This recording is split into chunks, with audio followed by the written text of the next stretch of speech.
اعوذ باللہ من الشیطان الرجیم، بسم اللہ الرحمن الرحیم۔ میں آپ کی میزبان نور زہرا نقوی مدرسہ تعلیم القرآن کی طرف سے، اور مومنین کرام، آج ہم اس اہم ترین موضوع پر گفتگو کریں گے۔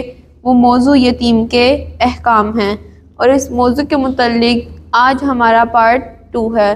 اور اس موضوع پر گفتگو کرنے کے لیے ہمارے ساتھ موجود ہیں مدرسہ تعلیم القرآن کی طلبہ خواہر کرن حیدر۔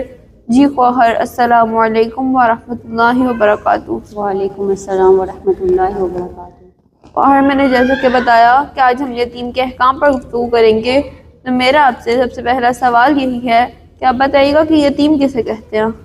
جی، آپ نے بہت اچھا سوال کیا کہ یتیم کسے کہتے ہیں۔ یتیم ایسے نابالغ بچے کو کہتے ہیں جس کے باپ کی وفات ہو جائے، اس بچے کو یتیم کہتے ہیں۔ جی مومنین کرام، دیکھیے گا خواہر نے ہمیں بتایا ہے کہ یتیم ایک ایسے نابالغ بچے کو کہتے ہیں کہ جس کے والد کا انتقال ہو جائے، یعنی ایک ایسا نابالغ بچہ کہ جس کے والد فوت ہو جائیں یتیم کہلاتا ہے۔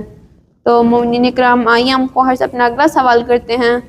خواہر، میرا آپ سے اگلا سوال یہ ہے کہ آپ بتائیے گا کہ یتیم کے متعلق قرآن کیا کہتا ہے؟ جی، یہاں میں کہنا چاہوں گی کہ یہ بہت زیادہ ضروری سوال ہے، ہمیں اس کی طرف توجہ کرنی چاہیے کہ قرآن یتیم کے بارے میں کیا کہتا ہے۔ دیکھیں، قرآن میں یتیم کی بہت زیادہ فضیلت ہے، اور اللہ تعالیٰ نے مختلف آیات میں یتیم کے بارے میں ذکر کیا ہے۔ جس طرح اللہ تعالیٰ سورہ نساء کی آیت نمبر 10 میں ارشاد فرماتا ہے، بسم اللہ الرحمن الرحیم، ان الذین یاکلون اموال الیتامی ظلما انما یاکلون فی بطونہم نارا وسیصلون سعیرا۔ اللہ تعالیٰ فرماتا ہے، ان الذین یاکلون اموال الیتامی ظلما، کہ یتیموں کا مال ناجائز طریقے سے کھانا ایسے ہے، انما یاکلون فی بطونہم نارا، کہ ایسے ہے جیسے وہ اپنے پیٹوں میں آگ پکڑ رہے ہیں، وسیصلون سعیرا، اور وہ بہت جلد جہنم میں جائیں گے۔ اللہ تعالیٰ یتیموں کا مال ناجائز طریقے سے کھانے کو حرام قرار دیتا ہے، اور خدا کہتا ہے وسیصلون سعیرا، جو بھی یتیموں کا مال ناجائز طریقے سے کھائے گا، وسیصلون سعیرا، وہ بہت جلد جہنم میں جائے گا۔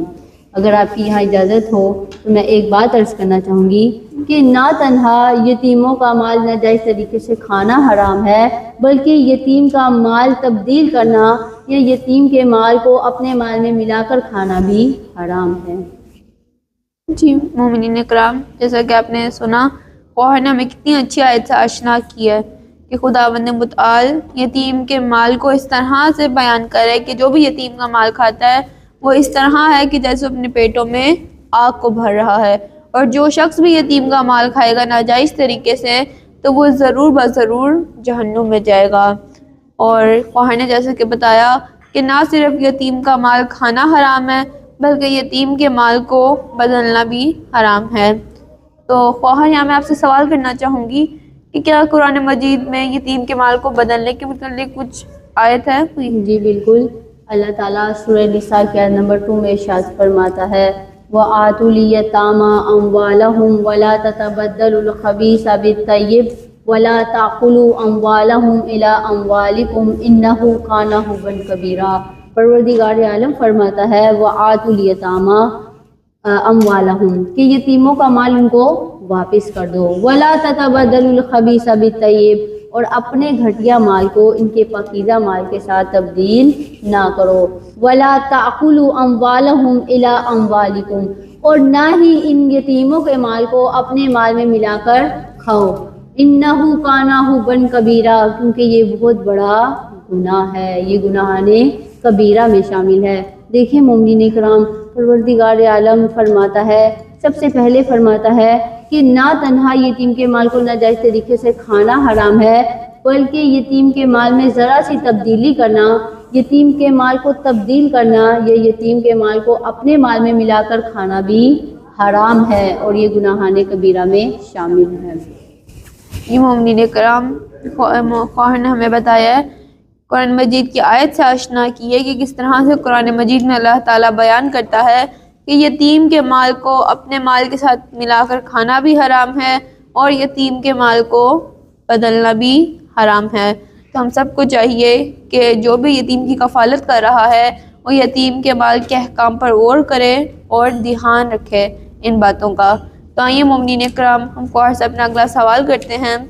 خواہر یہاں میرا آپ سے سوال ہے کہ جس طرح سے آپ نے بتایا کہ جو بھی یتیم کا مال ناجائز طریقے سے کھائے گا وہ جہنم میں جائے گا، تو جو شخص یتیم کا مال کھاتا ہے کیا اس کے لیے صرف آخرت میں ہی عذاب ہے یا کوئی دنیا میں بھی عذاب ہے؟ جی بالکل، جو بھی یتیم کا مال ناجائز طریقے سے کھاتا ہے اس کے لیے نہ تنہا آخرت میں عذاب ہے بلکہ اس کے لیے دنیا میں بھی عذاب ہے، کیونکہ کچھ گناہ ایسے ہیں کہ جن کا اللہ تعالیٰ آخرت میں بھی عذاب دیتا ہے اور دنیا میں بھی عذاب دیتا ہے۔ ان گناہوں میں سے ایک گناہ یہ ہے کہ یتیم کے مال کو ناجائز طریقے سے جو کھاتا ہے اس کے لیے آخرت میں بھی عذاب ہے اور دنیا میں بھی عذاب ہے۔ میں اس سوال کا جواب امام جعفر صادق علیہ السلام کی ایک حدیث سے بیان کروں گی کہ امام جعفر صادق علیہ السلام فرماتے ہیں کہ یتیموں کے مال کو ناجائز طریقے سے کھانے والوں کے لیے 2 سزائیں ہیں، ایک دنیا میں اور ایک آخرت میں۔ آخرت اس کی سزا یہ ہے کہ وَسَيَصْلَوْنَ سَعِيرًا، کہ وہ بہت جلد جہنم میں جائے گا، اس کے لیے اللہ تعالیٰ نے جہنم کا عذاب تیار رکھا ہے۔ لیکن دنیا میں اس کی سزا یہ ہے کہ اگر وہ کسی کے یتیم بچوں پر ظلم کرے گا، کسی کے یتیم بچوں کا مال کھائے گا، تو اللہ تعالیٰ اس کے مرنے کے بعد اس کے یتیم بچوں پر بھی کسی ظالم کو مسلط کر دے گا۔ اللہ تعالیٰ سورہ نساء میں فرماتا ہے وَلْيَخْشَ الَّذِينَ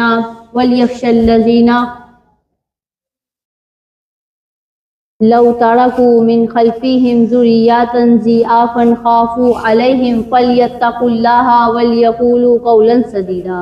اللہ تعالیٰ فرماتا ہے کہ لوگوں کو اس بارے میں ڈرنا چاہیے کہ اگر وہ کسی کے یتیم بچوں پر ظلم کر رہے ہیں تو وہ بھی اپنے پیچھے بے بس اولاد کو چھوڑ کر جائیں گے، انہیں اس کے بارے میں اپنی اولاد کے بارے میں خوف رکھنا چاہیے۔ فَلْيَتَّقُوا اللَّهَ، اور اللہ کا تقوی اختیار کرنا چاہیے اور سیدھی بات کرنی چاہیے۔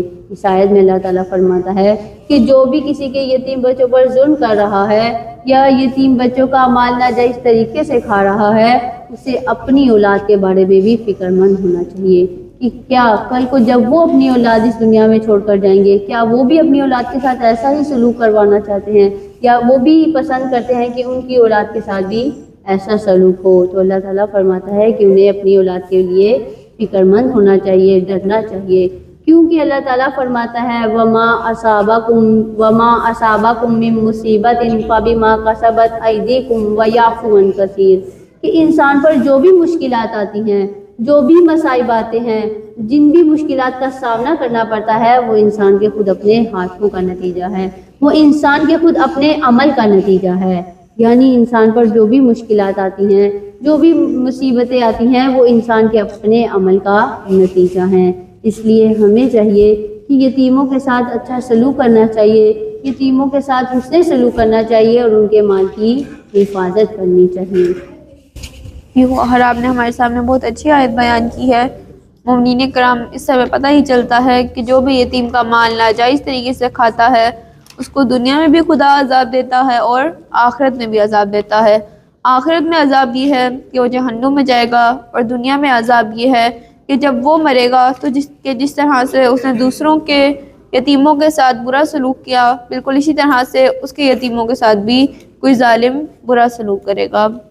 تو یہاں پر خواہر میری کنفیوژن ہے، اگر آپ کی اجازت ہو تو میں آپ سے سوال کروں کہ یہاں پر آپ نے کہا ہے کہ جو شخص کسی دوسرے کے یتیم پر ظلم کرے گا تو اس کے مرنے کے بعد اس کے یتیموں پر بھی ظلم کیا جائے گا، ایسے ہی ہے نا؟ جی بالکل۔ تو یہاں پر مجھے مسئلہ سمجھ میں نہیں آ رہا کہ ظلم تو باپ کر رہا ہے، یعنی عمل باپ کر رہا ہے، تو جو اس کا ریئیکشن ہے، جو رد عمل ہے، وہ اولاد پر کیوں ہوگا؟ یعنی ظلم باپ کر رہا ہے لیکن جو نتیجہ نکل رہا ہے وہ اولاد کو ظلم سہنا پڑ رہا ہے۔ جی واقعاً آپ نے ایک اچھی بات کی طرف توجہ دلائی۔ یہاں میں بتانا چاہوں گی کہ اس کی وجہ یہ ہے کہ اولاد پر مہربانی در حقیقت میں باپ پر مہربانی ہے۔ اگر باپ نیک ہوگا یا جو ہے وہ یتیموں کے ساتھ اچھا سلوک کرے گا تو کل کو اس کے مرنے کے بعد خدا اس کی اولاد کی حفاظت کرے گا تاکہ اس کی باپ پہ مہربانی ہو۔ لیکن اگر باپ گناہ گار ہوگا، یتیموں پر اس نے ظلم کیا ہوگا، تو کل کو خدا بھی اس کے مرنے کے بعد اس کے یتیم بچوں پر کسی ظالم کو مسلط کر دے گا تاکہ اس کے باپ پر مہربانی نہ ہو۔ اس بات کی وضاحت کے لیے میں ایک مثال سے جو ہے وہ واضح کر دوں تاکہ اچھے طریقے سے جو ہے وہ سمجھ آ جائے، آشنا ہو سکیں۔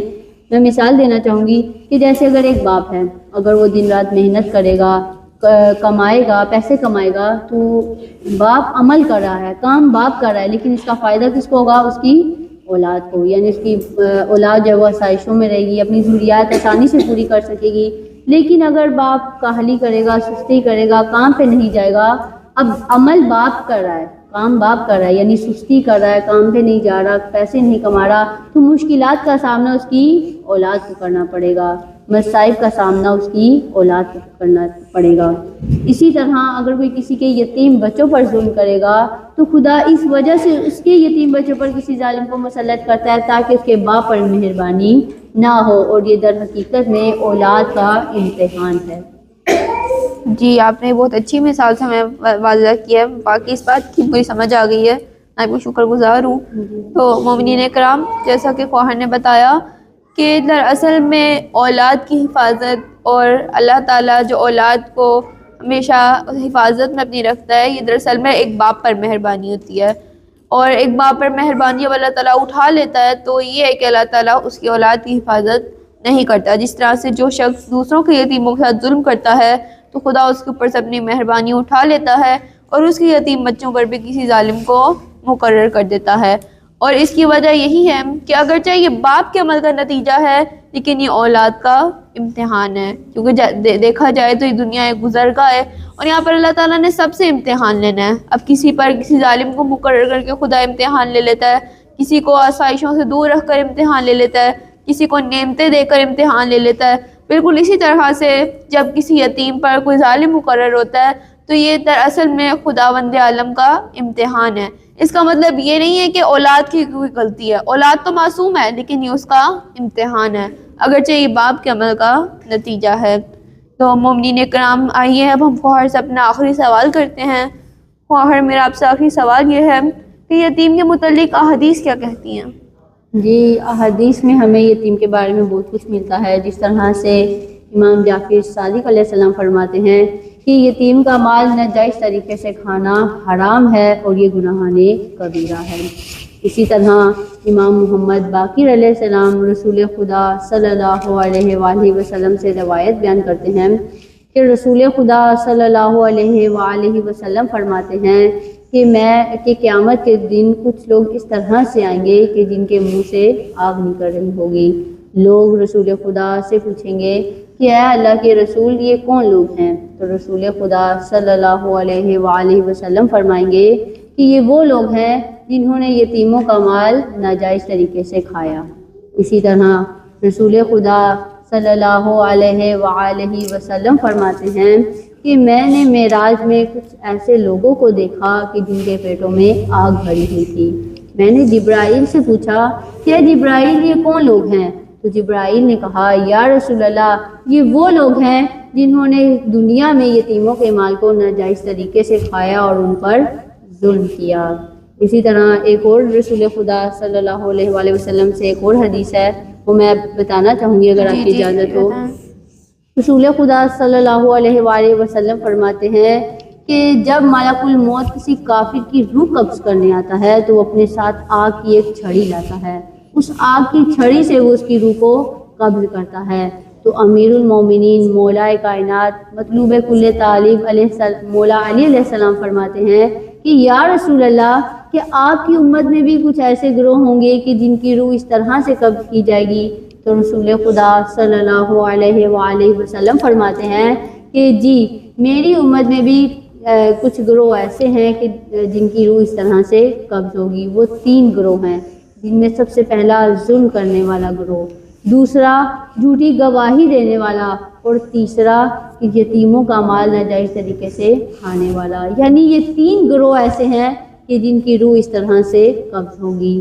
اس لیے ہمیں چاہیے کہ یتیموں کے ساتھ اس سے سلوک کرنا چاہیے، یتیموں کے ساتھ اچھا سلوک کرنا چاہیے اور ان کی تمام ضروریات کا خیال رکھنا چاہیے۔ جی ماشاء اللہ خواہر، آپ نے ہمارے سامنے بہت اچھی رسول اللہ کی حدیث بیان کی ہیں، واقعی ان کو سن کر ایک دفعہ دل میں خوف آ جاتا ہے۔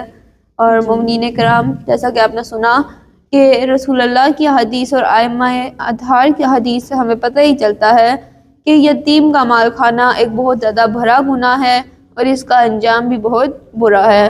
اب ہم سب کو چاہیے کہ ہم یتیموں کا خیال رکھیں، ان کے ساتھ حسن سلوک کریں، ان کے ساتھ صلہ رحمی کرے، ان کے ساتھ ایثار سے پیش آئیں اور محبت سے پیش آئیں، اور ہمیں چاہیے کہ ہم یتیموں کا خیال رکھیں۔ تو گوہر میں آپ کی بہت زیادہ شکر گزار ہوں کہ آپ نے ہمارے پروگرام میں شرکت کی اور ہمیں اتنے اچھے احکامات سے آشنا کیا۔ اور مومنین کرام، میں امید کرتی ہوں کہ آپ نے ہمارے اس مختصر سے پروگرام سے استفادہ حاصل کیا ہوگا۔ انشاءاللہ اگر خداوند متعال نے ہمیں توفیق دی تو ہم ایک نئے پروگرام کے ساتھ ملیں گے۔ تب تک کے لیے اللہ حافظ۔